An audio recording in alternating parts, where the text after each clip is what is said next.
నమస్తే. శ్రీ గురుభ్యో నమ. శ్రీమాత్రే నమ. ఆదిత్యాయ చ సోమాయ మంగళాయ బుధాయ గురుశుక్ర శనిభ్యే రాహవే కేతవే నమ. శ్రీమాత శ్రీ మహారాజ్ఞి శ్రీమత్ సింహాసనేశ్వరి చిదగ్నిగుండ సంభూత దేవకార్య సముద్యత.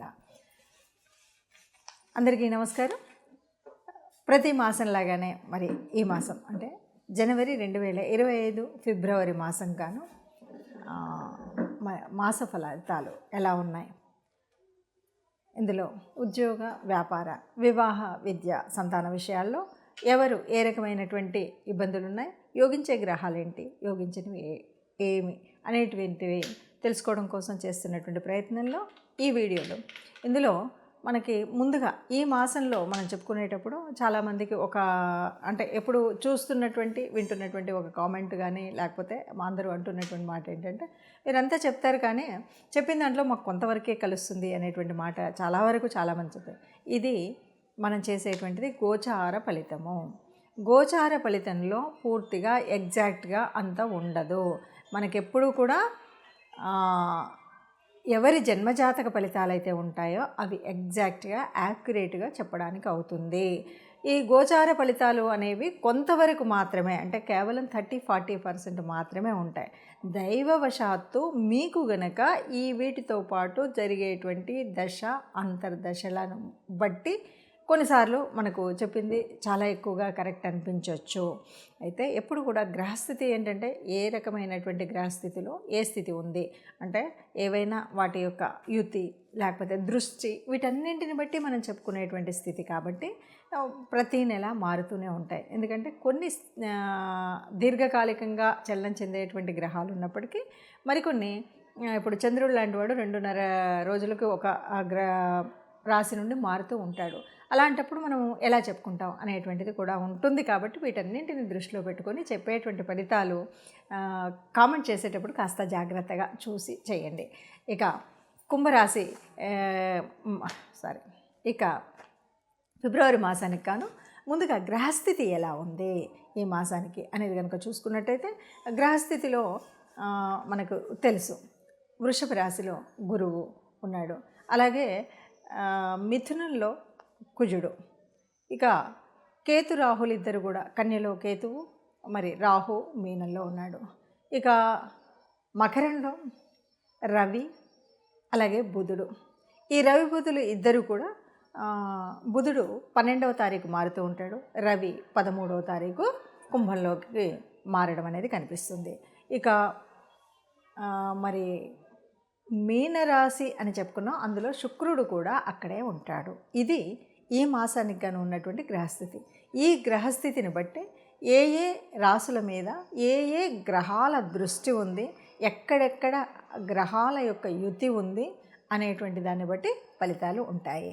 2025 ఫిబ్రవరిలో కన్యా రాశి వారికి ఎలా ఉంది అని కనుక చూసినట్టయితే, రాశిలోనే కేతువు ఉన్నాడు, అష్టమంలో రాహు.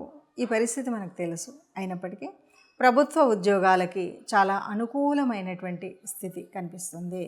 ఎందుకంటే దశమ స్థాన స్థితి వల్ల విద్యార్థులకు చాలా బాగుంటుంది. విద్యార్థులందరూ కూడా ఏది చదవాలన్నా చదవగానే రావడం, చక్కటి ఇంట్రెస్ట్ ఉండడము, చదువుకుందాము అనుకున్న చోట మంచి అనుకూల పరిస్థితులు ఉండడం, ఇలాగా విద్యార్థులకి అలాగే ఉద్యోగాలకి చాలా, అంటే ఉద్యోగంలో చేసే చోట ఏ ఇబ్బందులు రాకుండా పై వాళ్ళ నుండి కానీ కొలీగ్స్ నుండి కానీ కింద ఉన్నటువంటి సబార్డినేట్స్ నుండి కానీ ఏ రకమైనటువంటి ఇబ్బందులు రాకుండా చాలా అనుకూలంగా ఉంటుంది. ఉద్యోగం కావాలనుకుని ప్రయత్నించే వారికి కూడా చక్కటి అనుకూలమైనటువంటి పరిస్థితిగా ఉంది.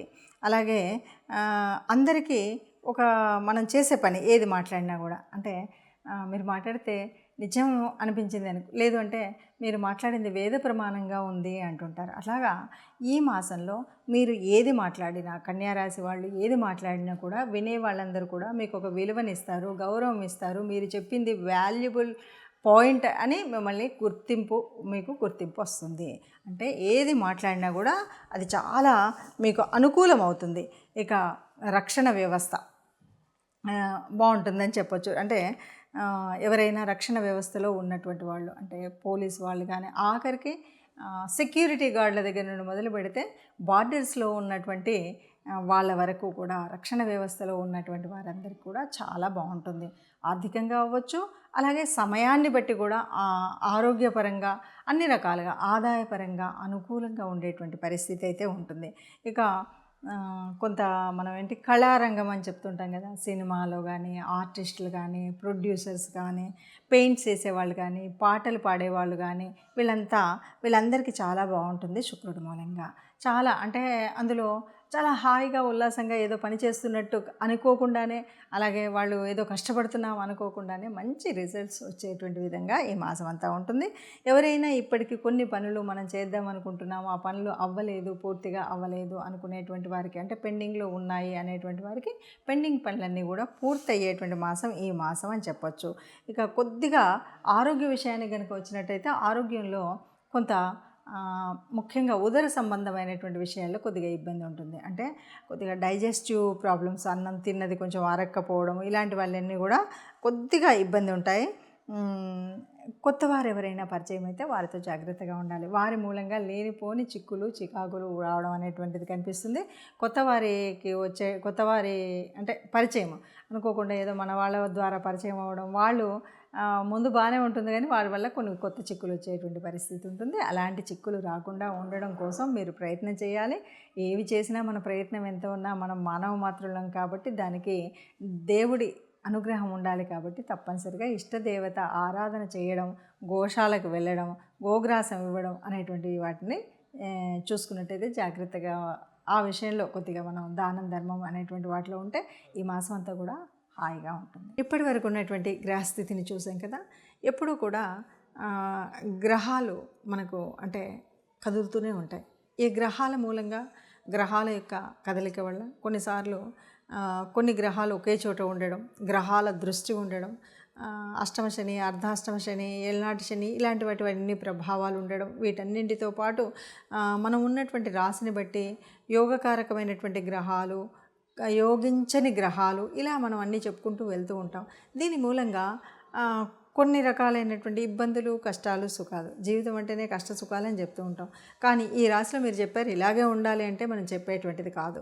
వీటన్నిటికి కూడా మనకేంటంటే కర్మ సిద్ధాంతాన్ని నమ్మేటువంటి వాళ్ళం, పూర్వజన్మ సుకృతము ఉంటుంది. దీనివల్ల మనకేంటంటే మనం పుట్టినప్పుడే మన యొక్క జాతకంలో, జన్మ కుండలిలో కొన్ని గ్రహాలు చక్కగా ఏ స్థానాల్లో ఉండాలో అక్కడ ఉంటాయి.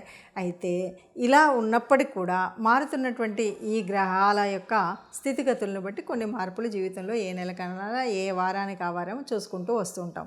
ఇలా ఉన్నప్పుడు ఎలా ఉన్నప్పటికీ కూడా మనకు మంచి జరగాలి అనేటువంటిది కదా మన యొక్క ఆశ. అందువల్ల మనందరం మంచిగా ఉండాలి అనడం కోసమే ముందు జాగ్రత్తగా ఈ విషయాలు తెలుసుకుంటాం. ఏదైనా దీనివల్ల కొద్దిగా కీడుంది, దీనివల్ల ఇలాంటి జాగ్రత్తలు తీసుకోండి అని ఏవైతే చెప్తున్నామో వాటిని తూచా తప్పకుండా పాటించినట్టయితే బాగుంటుంది. ఇది కాదు ఎగ్జాక్ట్గా నా జీవితకాలము యొక్క తెలుసుకోవాలి అంటే జన్మకుండలి తప్పనిసరిగా వేయించుకోవాలి. మీకు తెలిసిన మీ దగ్గరలో ఉన్నటువంటి ఎవరైనా జ్యోతిష్యుల దగ్గరికి వెళ్ళి పూర్తి జన్మకుండలిని వేయించుకొని పూర్తిగా దానికి సంబంధించిన విషయాల్లో మీరు తెలుసుకోవడం అనేటువంటిది మంచిది. అలా కాకుండా ఇలా కేవలము గ్రహస్థితిని బట్టి మారుతున్నటువంటి వాటిలో అంటే ఈ కోట్ల మందిలో ఒక 30% వరకే మనకు దీని యొక్క రిజల్ట్ మనం చెప్తున్నట్టుగా ఉంటుంది. కాబట్టి అందరూ మంచిగా ఉండాలన్నదే ఆశ. ఆ మంచిగున్న వాళ్ళలో మనము ఉండాలి అన్నది మన కోరిక. అందరూ హాయిగా, ఆనందంగా, సుఖంగా ఉండాలి. సర్వే జనా సుఖినో భవంతు. నమస్తే.